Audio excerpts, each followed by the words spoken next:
Hi, I'm Vanessa Munguia from Fanaticon, and I have the honor of being here with Jay Shuster and Jay Ward from Pixar. Thank you so much for being here, and welcome to Mexico. I have to ask you if this is your first time here. It's my first time to Mexico City.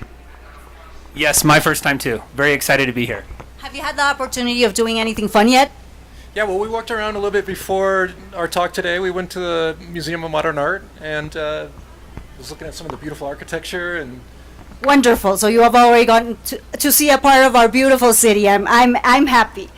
So Jay Shuster. Yes. You started as a storyboard artist on Star Wars episode 1, where you got to show your enthusiasm for machines and transportation. How exciting was it for you to be involved in the process of pod racers and all these wonderful machines? Well, it was a childhood dream come true, honestly.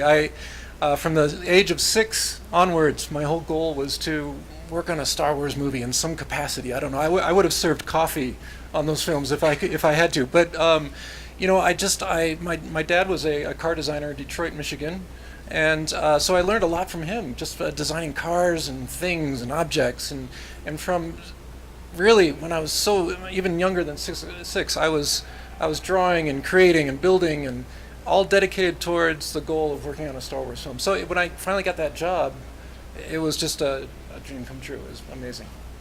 How much more different was it working on those machines than working on characters in cars such as Lightning McQueen and all the characters we love? Well, it's a whole different kind of alchemy or method to designing these characters. I when I first started on cars, it was the project I was hired on at Pixar. I worked with Bob Pauly, who was famous for his design of Buzz Lightyear and of Lightning McQueen himself. And so under his leadership and mentorship, I learned those kind of secrets of creating and putting character into kind of ordinary objects, and he really defined kind of those rules and the parameters of how a car behaves. And one of the things was truth to material. Don't bend the metal up too much. Don't make it look like rubber.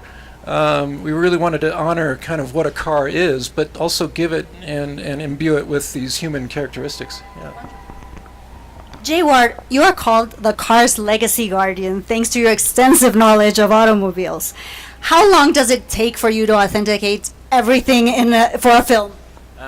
It goes on all the time. After Cars and Cars 2, we started on Cars Land, which is at California Adventure near Disneyland, and I worked on that project for 5 years at the same time while working on movies, at the same time while working on a resort in Florida for Cars. So the projects for Cars are all the time. They come from everywhere. So I'm looking at things on a daily basis. I think that's why I know it so well, because there's so many things for Cars. What is the connection between the automobile's attributes and the character's traits? One of the first things we do when we're designing a character, so for instance, going back to Bob Pauly again, like if you look at a good example is if you watch McQueen and Mater when they're in the field and they're running from Frank the Combine and he's trying to chop them up and they're running, if you notice Mater's just kind of rolling along and laughing and McQueen's going, he's a race car, so he's very stiff, right? His suspension is stiff, so he's bouncing like a race car would. Mater's suspension is loose and sloppy, so he goes right over the bumps. So we actually designed the real car actions into the characters. If you watch Sheriff, when McQueen is speeding through town and he turns on his lights to chase him, Sheriff kind of rolls when he goes. He's kind of chubby and rolling along trying to catch McQueen. Every character moves in the way the real car moves. So we put the right automotive amount of truth and materials into the character. Have you ever realized at the end of a film that a character has gestures or mannerisms of people you know? Wow. I'm sure I have, yes. But it's funny you said that because the animators, one of the lead animators on Cars 3 is Bobby Podesta, and he worked on the first Cars. The first thing he says is, look at who the actor is who's doing the voice or the actress who's doing the voice, and look at their mannerisms. And some of those we put in, like for instance, you'll notice McQueen will pull his smile more to one side than the other. He has an asymmetric smile. Owen Wilson, the actor in the United States who does the voice, has the same smile. So yes, we do try to put the attributes of the actors sometimes into the vehicles, at least little things, sparks. But also people close to you? People we know, I think maybe unintentionally. I think our goal is always to bring that character to life in an authentic way. You know, people we know, we'll put a joke like we'll put somebody's name hidden on a license plate or something like that. But character attributes, we want to be very true to who the character is.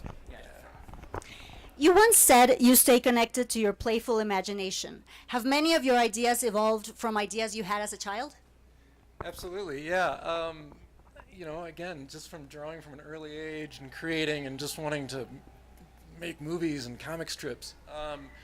You know, in fact, I have a sketch I did when I was in the 6th grade, I believe, of a robot that looks a lot like Wall-E. And it's kind of strange. I mean, I found it years ago, but after the making of Wall-E, and I was like, wow, this is incredible. I'm just kind of reliving my childhood, but in a more serious way. And that's the trick, is to not be so serious about it, but to maintain that playfulness. So, I mean, Pixar is just kind of has this atmosphere of it. It's hard to explain, it's hard to create, and it's very special.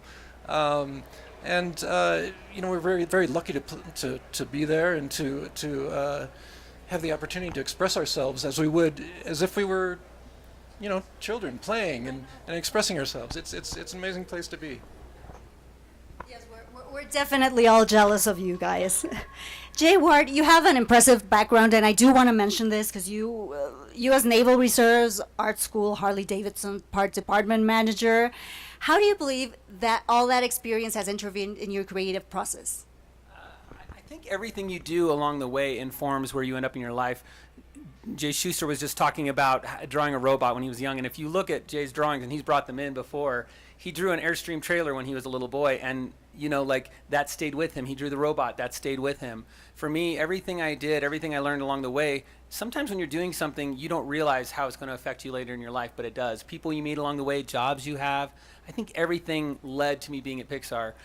A lot of people don't know this, but my roommate in art school was Jerome Ranft, who's a sculptor at Pixar. He's the clay sculptor you saw in the presentation. He happened to be my roommate in art school. I never met him before.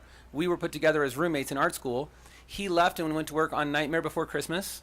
And he called me one day. I was still in art school. He was older than me. And he said, hey, do you want your name on a tombstone? I said, okay. And he put my name, Ward, on a tombstone in Nightmare Before Christmas. So when Jack Skellington falls from the sky, my name is on a tombstone in the background. And the movie was done. You know this movie is pretty famous. And he gave me the tombstone, and I kept it, and I went, wow. And that was the first time where I went, because of this person who I happen to go to art school with, I have a connection in a movie that I really didn't work on. And that led to one day Jerome telling me, hey, come visit me at Pixar. And I came to visit him, and I went, wow, if anything, a job ever opened up here, I would love to work here with you. I could feel, even back then, that it was very special. And that led to my job because of some guy I just happened to go to art school with. So never burn a bridge.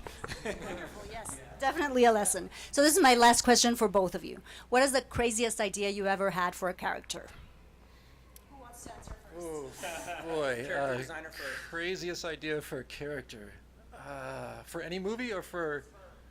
Any movie or for something that hasn't yet been done? Oh my God, that's an impossible question. You got an answer?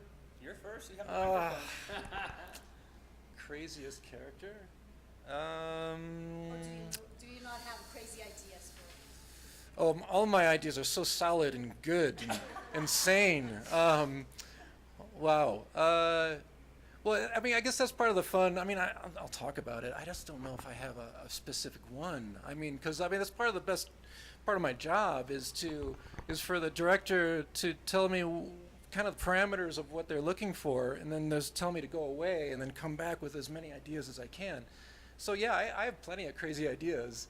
I mean, a lot of them I think are so like genius and oh, this is going to look great on film, you know, on the screen. And of course, they never make it to the screen. Whew. But I have no idea. Like the craziest. You asked a very hard question. Here, you talk a little. And I'll think of Okay.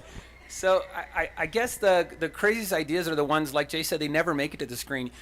This is the interesting thing about Pixar. If you have an idea for a film, you cannot go and pitch your one idea. You have to pitch 3 ideas. And the reason why is many times we think, oh, this is great. I have this great idea. You go and other people in the room go, it's okay, or that's been done before, or did you think about this? Oh, I didn't. Okay, what else do you have? So we always make people at Pixar pitch in threes, 3 ideas, so that even this one you love, this one that you just kind of threw in for extra, that might be the one they want to do. So we've learned, I think, working there for so long, you can't be precious about one thing or one character because it may or may not work. The end of the game is it has to be the right character for the right story. Always the story first. So story before character. Our characters are defining or helping inform the story we want to tell. Yeah.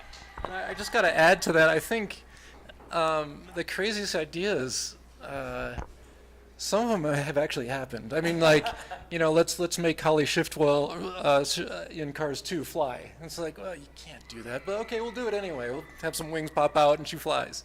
And so I guess that's the fun of it, is being able to do stuff that isn't physically or logically possible.